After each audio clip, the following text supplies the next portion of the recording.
We are virgins no longer. So a little fun fact about Greece. In a boat, we're Americans. We're going to spend money. And at the risk of sounding morbid, The oldest travel influencers on the podcast scene at some point here. So Chuck and I are happy to take your calls. Well, if I had a secretary, we're separate but equal. Someone has to like me best. Enough money and time, you can do anything you want in this world. the man, the myth, and legend. I got a Volvo. Not a political statement. Travel like something is potentially going wrong. Extra underwear. You can't wear shorts everywhere. Chuck decides to move to France. Well, first of all, let's just say this. Everybody get your passports. Who's coming? I'll fight you. I'm not trying to be funny. They speak the language. Today's my last day. We're just going to shut down right here. We spent 4 days of the cruise in our cabins dying. And if you're sick, don't travel. Ever handsome, ever friendly, ever wonderful. It's not that I don't like children. She's very picky about everything but her men. I do believe I proclaimed for the spirit that day. Because I don't wear pajamas. And last week on Life in the Baggage Claim. Hey friends, at this point you've made it through 2 parts of our 4-part mini-series on Life in the Baggage Claim called What the Fuck is Happening and Our Take on It All. You're about to start episode 3 of that, part 3 of that. We hope you're enjoying. We love the engagement we're seeing. Please do feel free to go to the comments and add what you're thinking. Help us see what you're seeing. And thank you for sticking through us through part 3. And here we go. And you're wondering what's going on because you're saying to yourself, I've heard these 2 guys and this feels different. You would not be incorrect. No, not at all. We are not under any kind of duress. We're not under an influence. No. But we are under a pressure and a feeling and a state. And I think both of us have agreed, Chuck and I, the gentleman wearing the black shirt, the gentleman wearing a gray shirt, have agreed that it's time to have a voice that isn't just, we're not going to be silent. No. And so we're really kind of speaking, maybe I'm thinking what a lot of you might be thinking too. I think if you're listening to us, you probably have more in common with us than not. But I know we have at least one friend in Canada who listens, Mr. Dave Campbell. Shout out, Dave, for always being and providing a very safe, healthy community for us. And I know there's others. And, everybody sees what's going on. I don't know why we don't act anymore. And I am going to get political from it because, you know what? We're going there one way or the other. I'm not a liberal. I'm not a conservative. If you want to call me, if you got to put a label on me, maybe we should know each other because I don't like labels. As Chuck knows, I don't lead with any label. I don't walk in and say, hi, I'm gay, liberal, blah, blah, blah, blah, blah. And then my name is Jim. I'm like, hey, my name's Jim, and here's what I do. I don't need to lead with anything else, but we are into that label thing. Anyhow, something's going on in the world and we are allowing major crimes to be committed and putting those people in charge. So we've allowed the convicts to run the prison. We've allowed the felons to lead the country. And yeah, this is going to polarize you. And and that's okay. I allow you to feel that way. And I'm okay with you feeling that way and speak your mind. Because you know what? I have this belief, and this comes back to Charlie Kirk.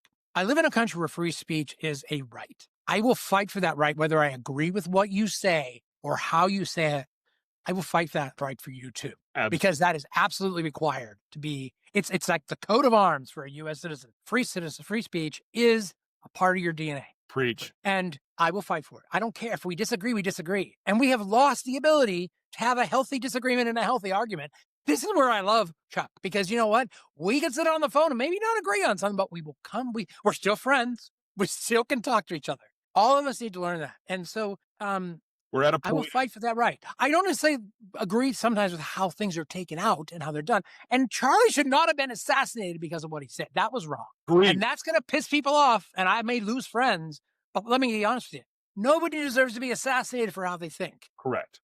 No. And you may need to be in a hospital. You may need to be in a straitjacket. You may need some help. But you do not deserve to have your life taken and your family ruined because you said something. I agree. 100%. There's nothing that should come out of your mouth that could cause you to be murdered. Period. Right. Nothing. Period. No words. Actions, yes. No words. Now, words lead to actions. Actions lead to bad deeds. We get it. Careful. Now, I'm going to click that. I'm going to click this algorithm. YouTube is going to so kill us at this point. Yeah, somebody got fired over that. But no, but Jim's right. We've gotten to the point in this country where, and I'm just going to put this number out there, 20 years ago, Jim and I could be on absolutely opposite sides of the argument, and do what Jim and I do. We talk, we get excited, we don't get heated, we get excited, but we love each other. When it's all said and done, there's nothing but respect. And I can walk away thinking, God, that guy's an idiot. And he can walk away thinking, God, that guy's an idiot. But I still love and respect him. And that's about, he's an idiot. And I'm joking about that. But I mean, that's about that specific point. We're at a point in this country where it's not, you're wrong, I disagree with you. It's you're wrong and you're ugly too. Or you're wrong and you're a pedophile. Or you're wrong and you're a Nazi. It's all of this. And I'm not saying people who are those things shouldn't be called out for those things, but I'm saying it's gotten to the point where we can't just disagree anymore. And I have lots of people in my life who are on the other side of what I am. And I'm not going to say either I don't like labels. I've said some things today that I'm sure you guys have painted me with a specific brush, and go right ahead. Whatever. Call me whatever you'd like. But we've gotten to a point where it's all gotcha. It's not about learning. It's not about, I need you folks to understand something. My entire, anybody who has known me for 5 minutes knows I will debate at the drop of a hat. I love it. I don't care what. It doesn't have to be politics. You want to debate something, you want to debate football, you want to debate, I'm there. I'm in it, and I'll tell you why. Because I learned a long time ago that if I debate you, I'm going to learn something. I'm going to learn something about you. I'm going to learn something about the topic, and I'm going to learn something about myself. And I have a sticker on my car, and anybody who knows who Charles Bukowski was, he was a writer that predated the Beat movement and probably the grittiest, most honest writer on the planet. I'm going to booger this up, but it says the problem in the world is that intelligent people are never sure they're right, and people are always sure they're right. And the problem I have with and it's crazy too, because if you watch, like, they're going to debate like those things, like, one liberal debates, conservatives debate. They're trying to catch each other and stuff. They're trying to get that ha moment where they go. That's all it is anymore. It's the aha moment. Boy, I was listening to a right-wing talk show host, because I listen to everything, and he was debating, and all he kept saying was he would shut the other person up because he was louder and rude and go, I'm dominating. It's like, okay, well, first of all, you need to look up the definition of debate. That's number one. Now, if you just want to have a shouting fest, hey, call it that. I'm all in. I'm not going to take part in it, but I'm all in. But there is no debate anymore.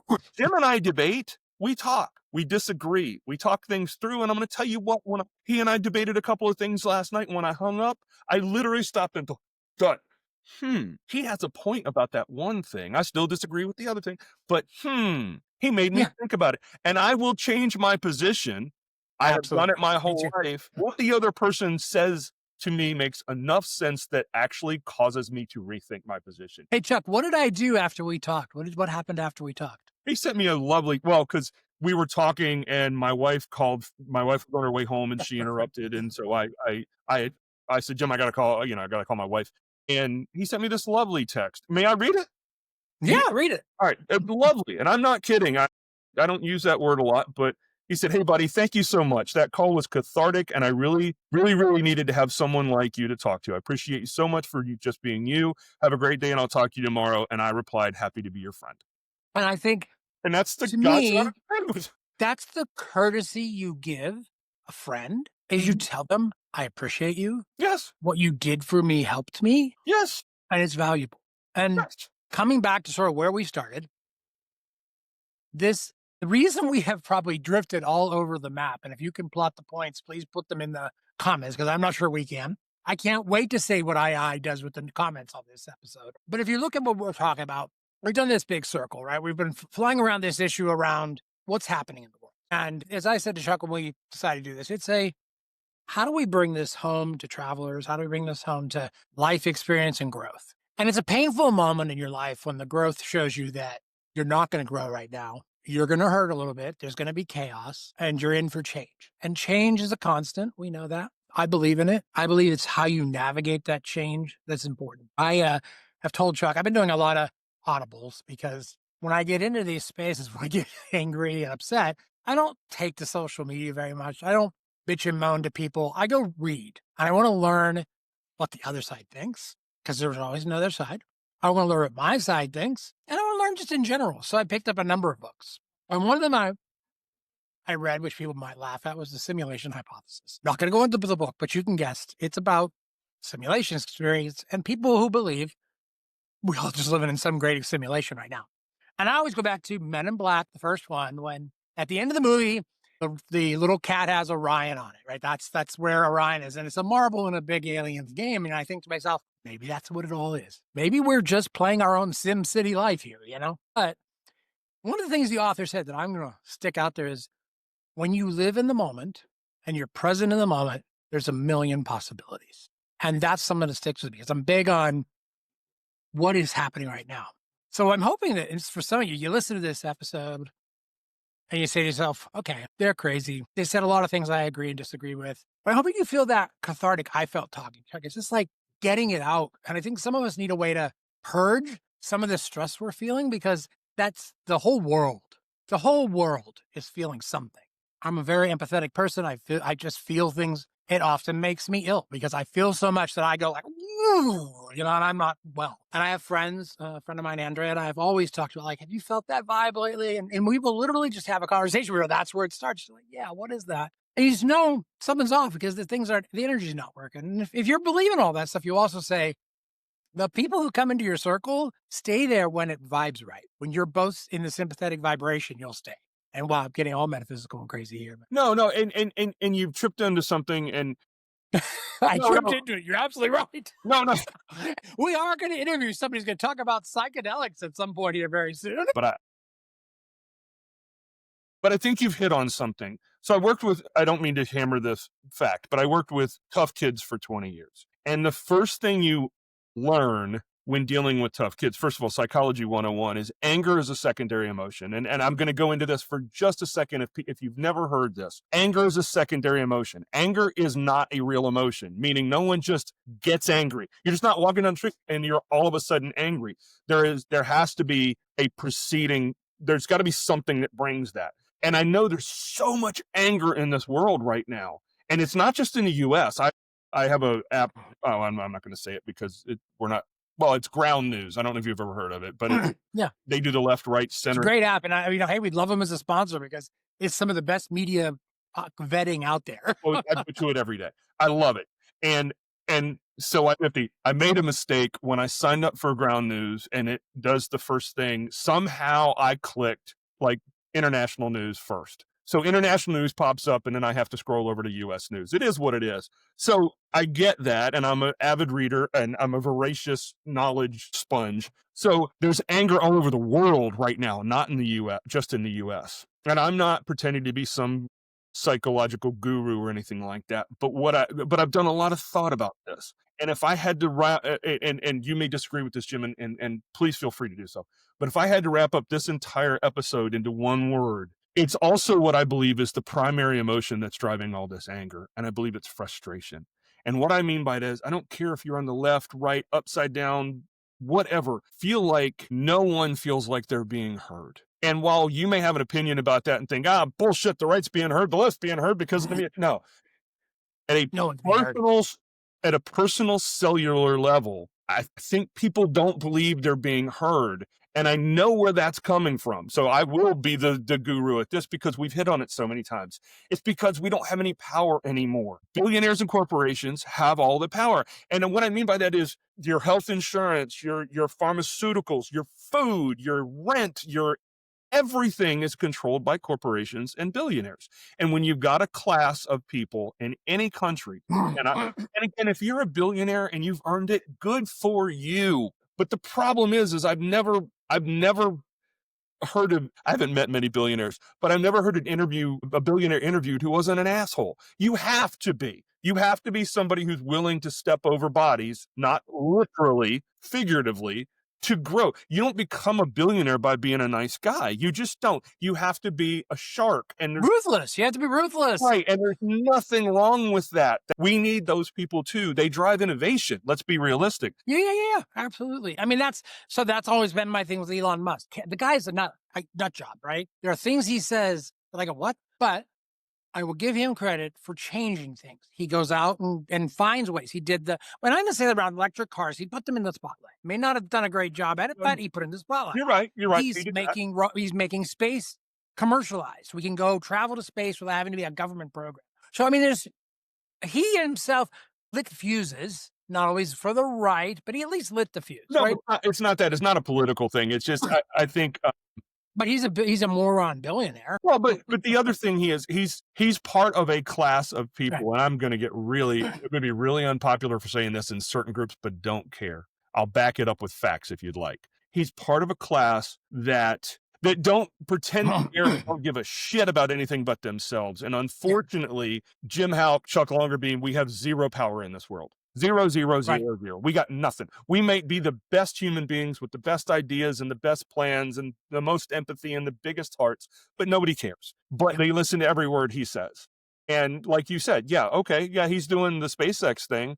But the reason he's doing that is because, and I can prove this, the Republicans pulled all the money from the NASA budget and gave it to him. Overburdened it with process and policy. Let's not be wrong, right? Like when the government does something for you, remember that their hands are all over you at that point. Agreed. I'm not suggesting that. I'm just saying that, but you're right. But here we go. This is what I was talking about corporate, and I don't mean to hammer Elon Musk. Yeah. You brought him up, so I'm going to run with it. I don't know. I'm just saying when, we talked about corporations not giving a shit, he bought Twitter and fired half the workforce instantly. I don't believe the man was genius enough to figure out who was really efficient and who wasn't and everything else. He just walked in and went, half of you got to go. He destroyed that company. He destroyed the platform. I know. Look at Twitter today compared to Twitter 5 years ago. Absolute garbage. Voice of MAGA. Well, that's what I was going to say. It's all it is now is it's a mouthpiece for MAGA. Like if you said things that you shouldn't have said, and you and I had this conversation. Well, you said this earlier, and I agree with you 100%. All speech should be free speech, hate speech, and everything else. But if you're going to limit hate speech on a social platform, limit hate speech on a social platform, not just when it benefits how you feel. I think hate speech should be limited. I think fact checking should be real. Wait, what? I understand. What's that? What was that word you used? Fact checking. What? I know, right? What are those? Well, there's something an AI could do for you. Maybe. Facts are what I believe. Right. That's where I struggle. If you are in a mode where you tell me you heard something as soon as you say, I heard on social media, my ears, they close down. Hang on. Okay. My ears close down. They shut off. There are, and I hate to do the both sides thing because I don't really believe that, but I'll say both sides just to be nice. Yeah. There are shows on YouTube and other, real channels and everything else that pretty much make their living off of reading news. And I'm doing air quotes again, guys. Headlines off of X and pretending like that's news. But I'm going to tell you what, if you don't think a lot of what goes on is garbage, check out your reels in Facebook someday.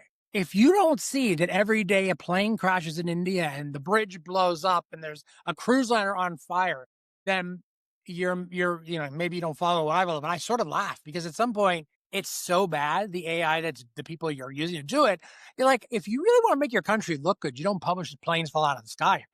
I saw an AI video of I think it was New York on fire or something like that. Yeah. And it was so bad that one of the cars was half the size of the skyscraper. Like the aspect was it was just so bad. There's not necessarily people making it. This is somebody setting an AI loose with an agent to just create content. No, I know. I can do that. I can go in today and say, I'd like images of New York on fire with Godzilla and a big squid.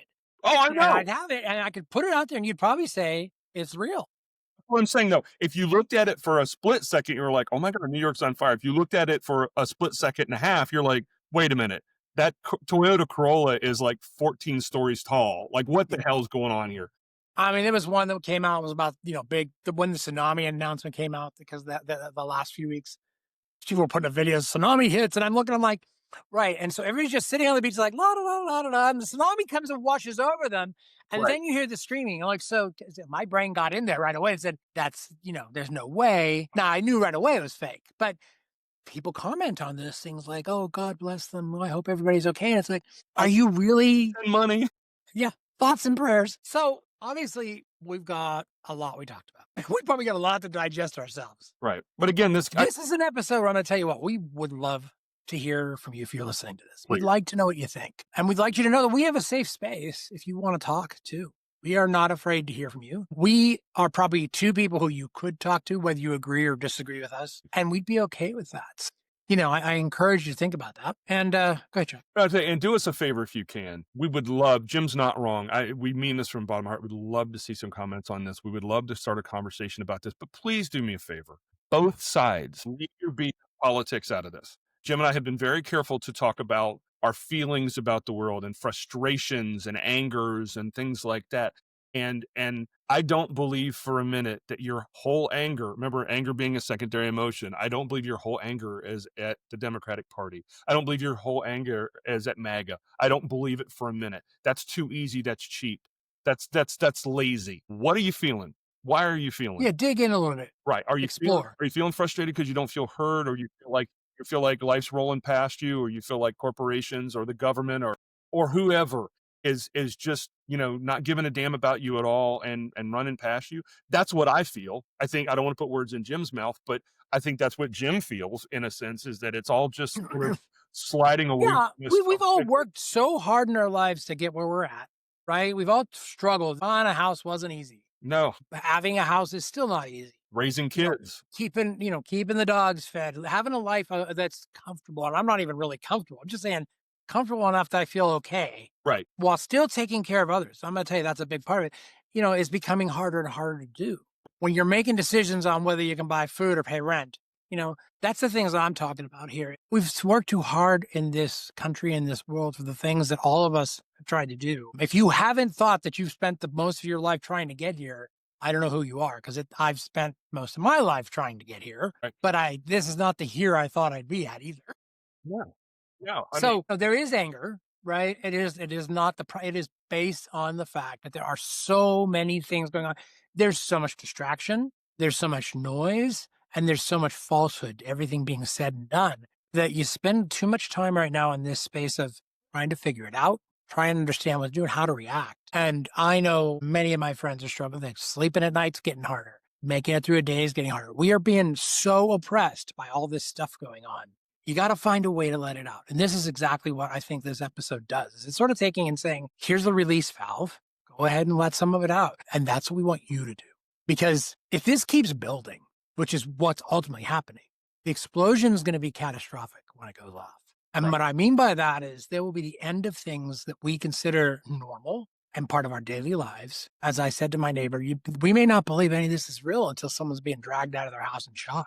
And I hate to say that, but I think that's the path. There's a lot of path to that. And not that specific thing happening, but the idea of until you see it in your front yard, you're not going to believe it. Because we all live in great little bubbles. We try to keep very, very comfortable. We push the bubble out as far as we can. But I'll tell you what, that bubble's getting a lot closer. I agree. And a lot harder. I agree. And last thing I want to say is, and I have been very so one thing I have striven. The one thing I have tried to not be my entire life, and this goes to the core of me, and everybody knows this, is the one thing I can't stand, so I have tried not to be, is a hypocrite. Not saying I'm always perfect at it, but I try my damnedest not to be a hypocrite. So I have tried very hard to get out of my vocabulary what I'm getting ready to suggest. But we are never going to heal as a nation. We're never going to come together. We're never going to have honest, substantive debates until we get whataboutism and gotcha domination out of our vocabulary. If your entire, and I have been guilty of it, I'm not anymore, very, very careful not to be. But if your whole idea is to beat people over the head with your ideas verbally until you got them, or if somebody says, Jim, I noticed that you're doing such and such, and Jim's first response is, but what about so-and-so? But what about so-and-so? I'm sorry, when you were a teenager, or at least in my house, you might have got smacked in the mouth for what about so-and-so. My dad would have said, I don't give a damn what your friends do. I care what you do. So we've got to get that out of our vocabulary and that out of our repertoire, because it doesn't inform, it doesn't show basic respect. And the problem is you're not going to sway anybody to your opinion by trying to go over the head with it.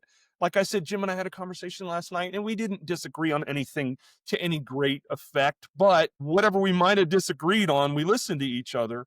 And I wasn't like, he wasn't like, well, gotcha. Yeah, I mean, there were a couple of times I was like, I need to rethink and rephrase that, and then I was clearly wrong. And I did the same thing. He brought up cogent points that made me go, maybe I wasn't thinking correctly about that.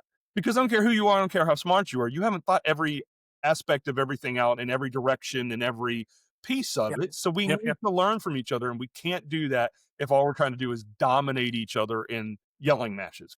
My challenge to people who are listening and to you to tell your friends and such is go find one person that doesn't agree with you on everything. And doesn't have to be, Chuck and I are probably a reasonably good example. We come from a different religious background. We come from a different faith background, but we have common principles we believe in from different views. Go find somebody you can talk to that is on the other side, so to speak.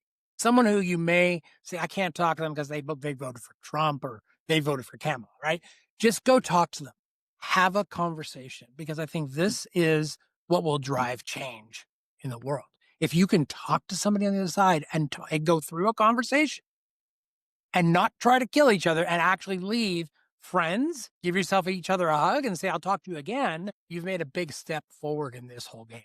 We need to learn to talk to each other. We need to learn to have we need to learn to have conversations and not arguments. God, Jim, you're as usual, you're reading my mind. I agree. Do that, folks. But not more importantly, but while you're doing that, shut up and listen. Yes. What I have found over my lifetime, and I'm going to throw out some absolute BS numbers that I use for illustration. So please don't go into comments and say, well, it's really 82%. Not important. It's a metaphor. I truly believe that 80% of the American public, on the basis of if they'll shut up and listen to each other, are independent. And they'll lean left or right, issue by issue. And then there's 10% on either end that are fucking crazy, pardon my language. And unfortunately, because of the media consumption that we have all been force-fed, they're the ones that get heard the most because they're the most shocking.